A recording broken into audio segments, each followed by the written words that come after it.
வாழ்க வளமுடன். இன்றைக்கி நம்ம பார்த்துட்ருப்பது ஏபி கார்டனிங் சேனல். அதிரசத்துக்கு தேவையான பொருள் பார்க்க போகிறோம். இன்றைக்கி அதிரசம் தான் செய்ய போகிறோம்.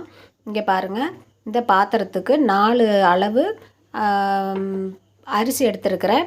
ஒவ்வொரு அளவுக்கும் 3/4 அளவு நம்ம வெல்லம் நல்லா பொடிச்சு எடுத்துக்கிடணும். 2 ஸ்பூன் எள்ளு கல் இல்லாமல் எடுத்து வச்சுருக்கிறேன். இங்கே பாருங்கள், வெல்லம் எடுத்து வச்சுருக்கிறேன். 1/2 கப்பு தண்ணி எடுத்து வச்சுருக்கிறேன் பாகு நம்ம தயார் பண்ணுறதுக்காக. அப்புறம் ஏலக்காய் பொடி போடணும். இப்போ பாகு எப்படி தயார் பண்ணணும்னு சொல்கிறேன். ஒரு அளவுக்கு 3/4 அளவு நம்ம வெல்லம் கண்டிப்பாக சேர்த்துக்கிட்டால் நல்லாயிருக்கும். இனிப்பு அதிகம் தேவைன்னா கூட கொஞ்சம் சேர்த்துக்கோங்க. ஆனால் இப்படி நல்லா பொடியாக ஆக்கி போட்டுக்கிட்டோன்னா தான் நல்லாயிருக்கும். அளவு கரெக்டான முறையில் வரும்.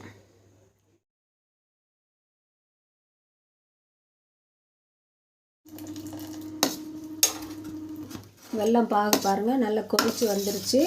நம்ம தண்ணியில் 2 முறை எடுத்து பார்த்தோம், ஊற்றி பார்த்தோம், பக்குவம் கரெக்டாக இல்லை. இப்போ பாருங்கள், நம்ம இப்படி ஊற்றுறோம். அதை இப்படி கையில் எடுத்து பார்த்தாக்கா வருதான்னு பார்க்கணும். இன்னும் கொஞ்சம் கரையுது. இன்னும் 1 நிமிஷத்தில் எடுத்து நம்ம ஊற்றி பார்த்துடலாம்.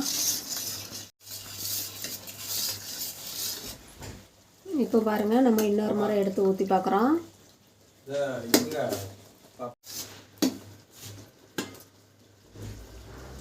நம்ம இப்படி ஊற்றி பார்த்து கையில் எடுக்கும்போது நம்ம கையில் இப்படி வரணும்.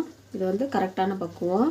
இப்போ நம்ம மாவை அதில் போட்டு கிண்டி மிக்ஸ் பண்ணி வச்சிடலாம். மாவு கொஞ்சம் கொஞ்சமாக போடணும். அடுத்து வேணால் கொஞ்சம் ஸ்லோ பண்ணிக்கலாம். கட்டி இல்லாமல் போட்டு கிண்டணும்.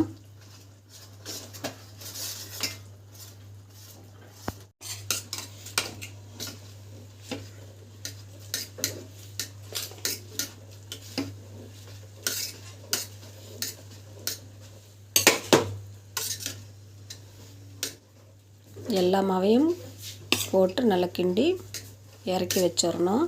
நீங்கள் உடனே அதிரசம் போடணும் அப்படின்னா ஒரு 2 மணி நேரம் கழித்து போடலாம். அப்படி இல்லைன்னா ஒரு 2-3 நாள் கழிச்சினாலும் நம்ம போட்டுக்கலாம். இப்போ எல்லாம் கிண்டிட்டு பார்க்கலாம். பாருங்கள், இந்த பதத்தில் தான் இருக்கும். நம்ம இப்படியே விட்டுறலாம். ஒரு பாத்திரத்தில் ஊற்றி வச்சுக்கிட்டாலும் சரி, இப்படியேனாலும் வச்சுக்கோங்க. இன்னும் கொஞ்சம் நேரத்தில் கொஞ்சம் கெட்டியாயிரும். 2 மணி நேரம் கழித்து போடனாலும் போடலாம்.